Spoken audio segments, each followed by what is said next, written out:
Bismillahirrahmanirrahim. Assalamualaikum warahmatullahi wabarakatuh. Perkenalkan, saya Reza Putri Sekar Arum.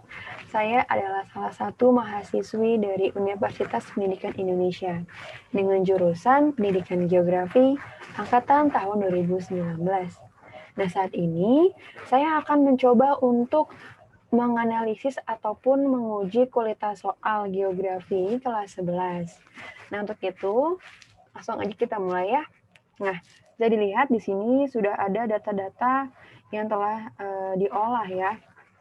Jadi sebelum data ini diolah, saya memberikan pertanyaan-pertanyaan geografi kelas 11 kepada calon responden, yaitu anak-anak SMA kelas 12 IPS ya tentunya.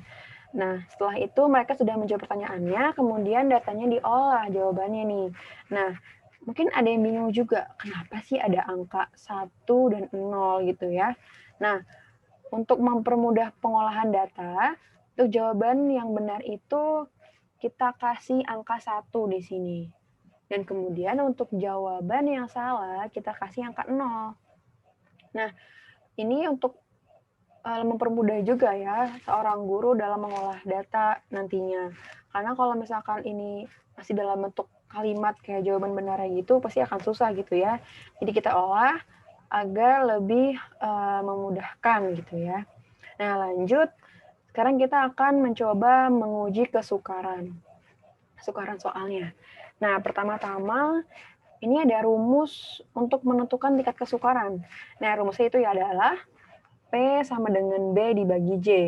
Nah, keterangannya bahwa P adalah indeks kesukarannya, B banyak siswa yang menjawab soal, dan J itu adalah jumlah seluruh peserta tes.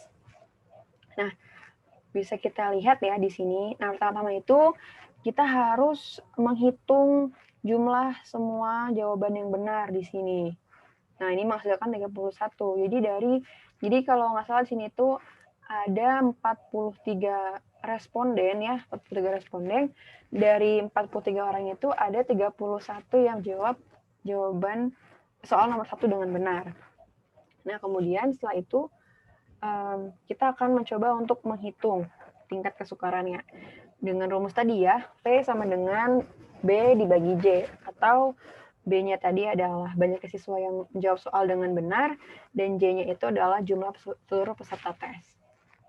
Nah, di sini kalau di Excel sudah cukup mudah ya, yaitu dengan memasukkan angka dan juga memasukkan huruf ya di sini kolom C di sini berarti untuk jumlah benarnya, dan juga di tabel nomor 46 gitu. Jadi tinggal ini angka 31 ini dibagi dengan seluruh responden yang ada. Berarti jawaban benarnya adalah 31 dibagi dengan jumlah respondennya ada 43. Ya, jadi akan muncul angka seperti ini. Nah, untuk mempermudah juga, kita bisa langsung menggesernya ke kanan nih dari sini. Jadi nanti akan muncul hasilnya, jadi disesuaikan dengan kolom dan angkanya dan tabelnya nih. Nah, terus nih, setelah muncul semua angka-angka di sini, maka kita harus menentukan tabel klasifikasinya nih. Klasifikasinya ini termasuk soal sukar, sedang, ataupun mudah gitu ya. Nah, di sini sudah ada nih, sebelah kiri, di sini ada tabel klasifikasi tingkat kesukaran. Nah, jika nilai hasilnya tuh 0,00 sampai 0,29, maka akan disebut dengan soal sukar. Kemudian 0,30 sampai 0,69 akan disebut sebagai soal sedang. Dan yang terakhir, untuk 0,70 sampai 1 itu akan dikategorikan sebagai soal mudah. Nah, di sini bisa kita lihat ya, bahwa 0,7 tadi adalah termasuk soal yang mudah, karena berada di range 0,70 sampai dengan 1. Nah, ini untuk yang soal nomor 2 ini, hasilnya adalah 0,4. Nah, itu berarti termasuk ke dalam soal sedang, yaitu range-nya antara 0,30 sampai 0,69, dan begitu seterusnya. Dan kenapa ini dikasih warna-warna yang berbeda? Ini tuh untuk mempermudah kita dalam melihat kategori gitu ya. Nah, di sini juga sudah dijumlahkan. Jumlah soal sukarnya tuh ada 9 ya. Kita lihat di sini ada 1, 2, 3, 4, 5, 6, 7, 8, 9 nih. Nah, ini jadi bisa biar lebih mudah gitu ya. Kita lihat bahwa ternyata soal sukar dari 50 soal ini tuh ada 9. Kemudian ada soal sedang itu ada 37 dan soal mudah ada 4. Nah, cukup mudah kan ya untuk menentukannya. Nah, kemudian kita lanjut yang kedua, yaitu daya pembedanya. Nah, sama seperti tadi, jawaban data yang tadi ya, ada angka 1 dan juga angka 0 di sini nih.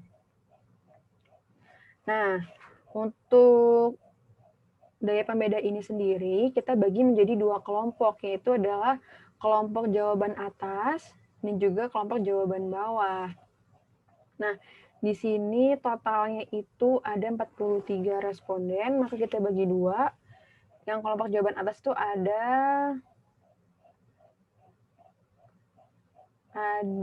12 data ya di sini 12.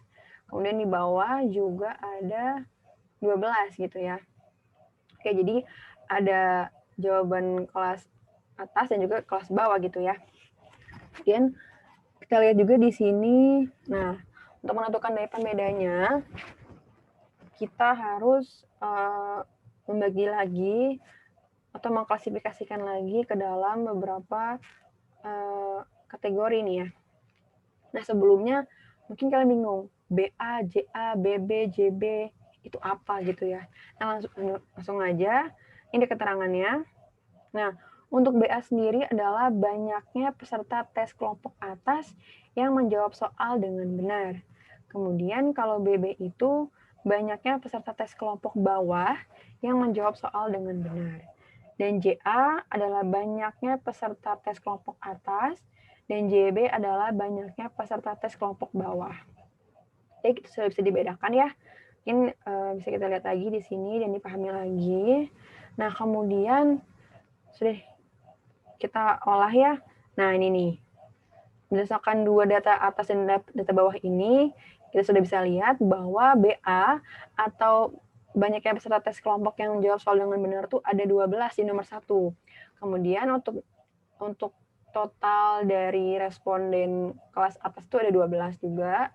Dan ini BB atau banyaknya peserta tes kelompok bawah yang menjawab soal dengan benar itu di sini nih. Di sini. Nah, dari sini ada berapa orang sih yang menjawabnya benar? Ternyata ada 5 orang. Kemudian JB itu adalah jumlah peserta tes kelompok bawah. Nah, tadi ada 12 orang nih. Tes bawah sama ya. Oke. Nah, setelah itu, setelah kita menentukan ini, kita harus menghitung nih daya pembedanya itu bagaimana cara menghitungnya ya. Nah, lanjut aja. Nah, ini nih. Rumus menentukan daya pembeda. Nah, kita lihat nih. Daya pembeda sama dengan BA dibagi JA, kemudian dikurang BB dibagi JB. Nah, tadi kita ulang lagi ya, bahwa BA adalah banyaknya peserta tes kelompok atas yang menjawab soal dengan benar, kemudian ini dibagi JA atau banyaknya peserta tes kelompok atas. Kemudian dikurang banyaknya kemudian BB dikurang BB, yaitu banyaknya peserta tes kelompok bawah yang menjawab soal dengan benar. Dan dibagi dengan JB atau banyaknya peserta tes kelompok bawah. Ya sudah terlihat ya rumusnya di sini, karena tinggal kita hitung saja menggunakan Excel atau akan lebih mudah ya tentunya. Nah, kita lihat di sini. Udah ada rumusnya nih. Tadi ya, jadi BA dibagi JA. Nah, BA adalah ada di kolom C, dan ini adalah 46. Jadi di sini. C 46, 12 dibagi JA. JA-nya itu berapa? 12 juga nih, berarti gini.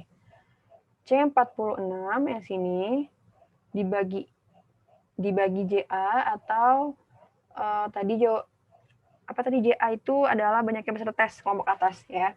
Ini dibagi ini, kemudian dikurang BB dibagi JB, yaitu BB tadi ada 5, BB-nya 5, kemudian dibagi dengan JB 12 ya.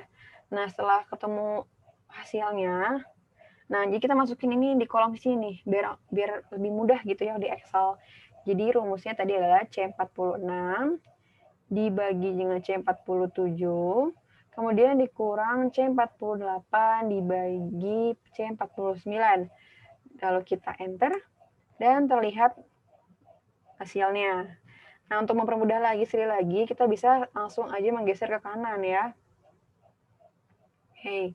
Nah, setelah itu, untuk kesimpulannya, jadi di sini kita akan mengategorikan hasil dari pembeda tadi. Nah, ini tuh termasuk dari pembedanya itu jelek, cukup, baik, baik sekali, atau tidak baik dan harus dibuang gitu ya.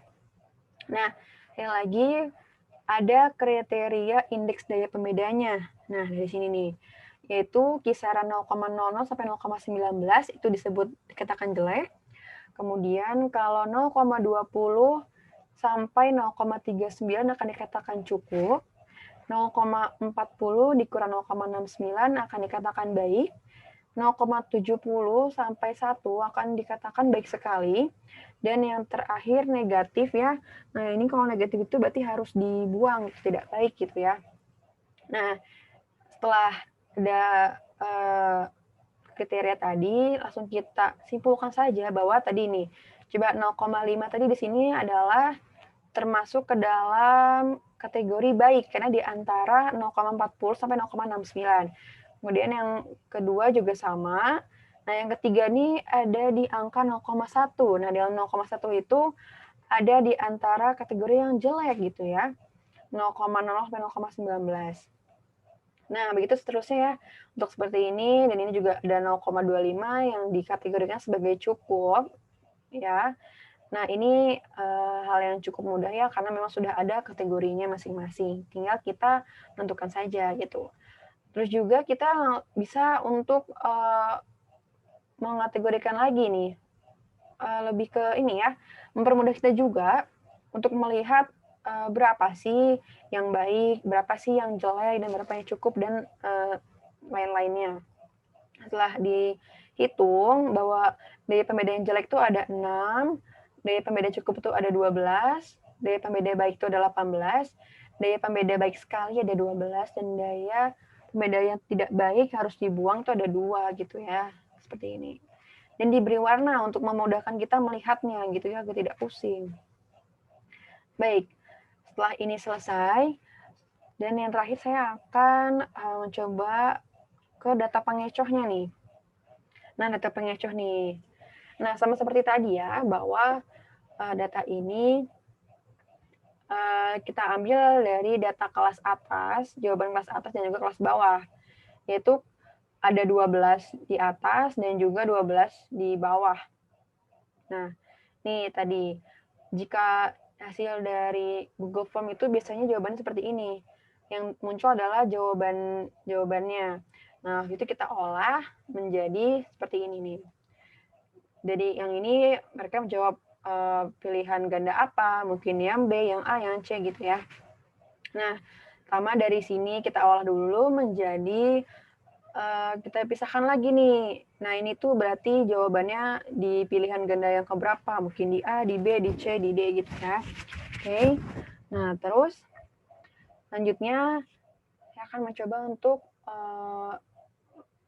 menghitung data pengecohnya. Nah, ini sudah ada. Nah, kita lihat nih.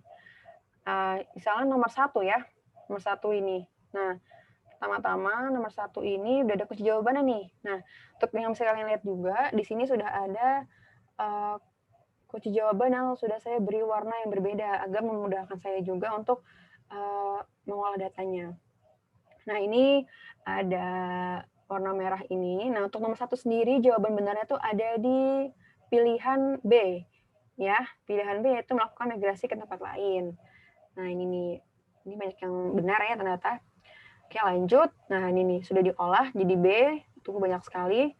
Nah, kemudian Nah, setelah itu kan di sini kita bagi menjadi beberapa kolom. Yaitu A, B, C, D, E, dan O. Nah, O ini tuh apa sih? Nah, O ini adalah kalau misalkan ada siswa yang tidak menjawab sama sekali pertanyaannya atau kosong gitu ya. Jadi di sini kita buat tabel khusus untuk O karena bisa saja ada siswa yang mungkin bingung menjawab soal dan dia tidak menjawabnya gitu ya. Nah, tapi alhamdulillahnya di sini 0 karena semuanya menjawab. Nah, setelah itu kita harus memisahkan antara jawaban A, B, C, D, E. Nah, untuk kelompok atas sendiri, nah yang jawab A ini ada berapa sih sebenarnya? Nah, kita coba lihat ya. Nah, untuk kelompok atas, nah dari 12 orang ini ternyata nggak ada yang jawab A nih. Oke, nggak ada yang jawab A, berarti kita masukkan di sini adalah 0, karena nggak ada yang jawab A. Nah, kemudian untuk kelompok yang bawah, nih 12 yang bawah, ada nggak yang jawab A nih? Oh, ternyata ada. Lalu kita masukkan kelompok bawah, yaitu ada 6 orang. Nih, 1, 2, 3, 4, 5, 6. Dan seterusnya gitu ya. Kemudian, nah ini B kita kasih warna yang berbeda karena ini adalah kunci jawabannya. Ternyata di kelompok atas, jawaban B itu yang jawab ada 12 orang tuh, semuanya jawab yang B. Kemudian untuk di kelompok bawah sendiri, ada 5 orang yang menjawab B. Dan seterusnya. Untuk yang C juga seperti itu, ternyata di kelompok atas maupun kelompok bawah, nggak ada yang jawab C maupun D itu, ternyata kosong ya. Nah, untuk pilihan E sendiri ternyata ada yang jawab 1 orang tapi dari kelompok bawah seperti yang di sini. Nah, setelah kita ketahui dan kita pisahkan dari semua pilihan ganda tadi jawabannya, nah kita jumlahkan nih antara kelompok atas dan kelompok bawah. Nah, kelompok atas sama kelompok bawah kita jumlahkan ternyata ada 6. Kemudian yang B, yang jawab B ada 17, yang menjawab C ada 0, menjawab D ada 0, dan menjawab E ada 1 orang, dan juga O ada 0. Nah, setelah jumlah ini sudah ada gitu ya, nah kita jumlahkan lagi ke samping nih. Nah, jumlah totalnya ada berapa yang menjawab? Ternyata ada 24. Nah, 24 sesuai ya dengan, kan kelompok atas tuh ada 12 dan kelompok bawah tuh ada 12 juga. Nah, berarti jumlahnya adalah 24. Nah, jika kurang berarti mungkin ada yang tidak menjawab gitu ya. Oke, lanjutnya. Nah, sekarang kita menghitung data pengecohnya nih. Pengecohnya tuh kira-kira berfungsi atau tidak sih gitu sebagai pengecoh gitu ya. Apakah tidak berguna atau kan berguna gitu ya. Nah, pertama, coba lagi lihat. Nah, data yang tadi, yang dari sebelah sini, yaitu pengecoh A, C, D, E. Nah, kenapa B nggak dimasukin? Karena B adalah opsi jawabannya.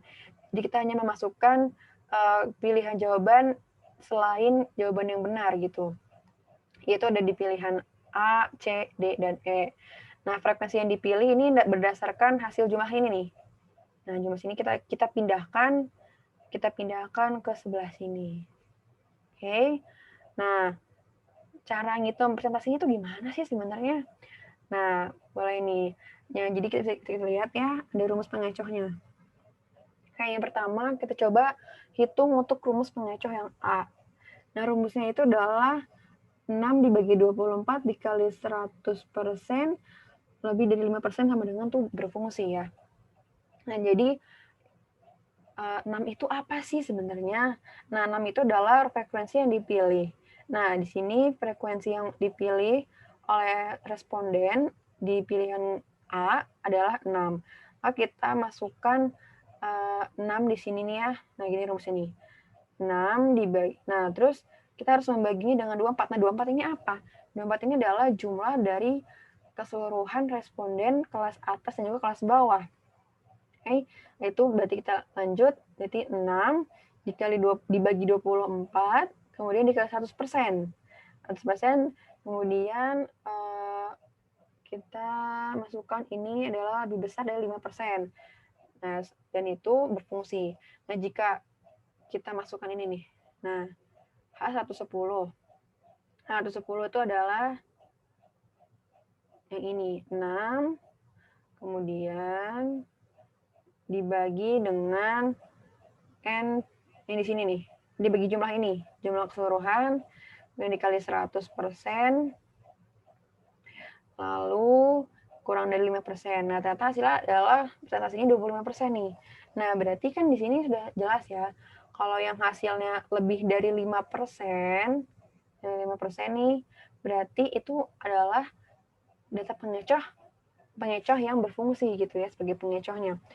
Nah, di sini tuh. Di sini sudah terlihat hasilnya bahwa pengecoh A itu mendapatkan persentase 25% dan bisa dikategorikan sebagai pengecoh yang berfungsi. Nah, untuk pengecoh C dan D karena tidak ada jawabannya, maka ini dikategorikan sebagai pengecoh yang tidak berfungsi karena tidak mencapai 5% gitu ya. Nah, terus yang pengecoh E juga hasilnya adalah 4,1% karena yang menjawab hanya satu dan ini dikategorikan sebagai pengecoh yang tidak berfungsi. Nah, ini seperti ini. Nah, sudah selesai semua ya untuk analisis dari uji kualitas soalnya, dari uji kesukaran, daya pembeda, dan data pengecoh yang terakhir. Nah, semoga bisa membantu teman-teman maupun Bapak Ibu sekalian yang mungkin sedang mencari nih bagaimana cara menghitung atau menganalisis uji kualitas soal gitu ya. Nah, melalui data Excel ini. Ini rumus-rumusnya ya, mungkin jika ingin dilihat bisa bisa di screenshot ya. Di sini rumus pengecoh, kemudian ada daya pembeda, ini rumusnya dengan kriterianya. Kemudian uji kesukaran juga ada rumusnya, tabel klasifikasinya, dan juga keterangan ini. Oke. Nah, sudah selesai semua. Maka dari itu, saya memohon maaf sebesar-besarnya apabila dari saya pribadi ada kesalahan dalam bertutur kata, maupun ketika menjelaskan gitu ada yang kurang jelas. Tapi semoga dapat bermanfaat dan menjadi pengalaman baru gitu ketika mencoba-coba dalam menguji analisis soal gitu ya. Oke, saya akhiri untuk video ini. Semoga bermanfaat. Dan dadah. Assalamualaikum warahmatullahi wabarakatuh.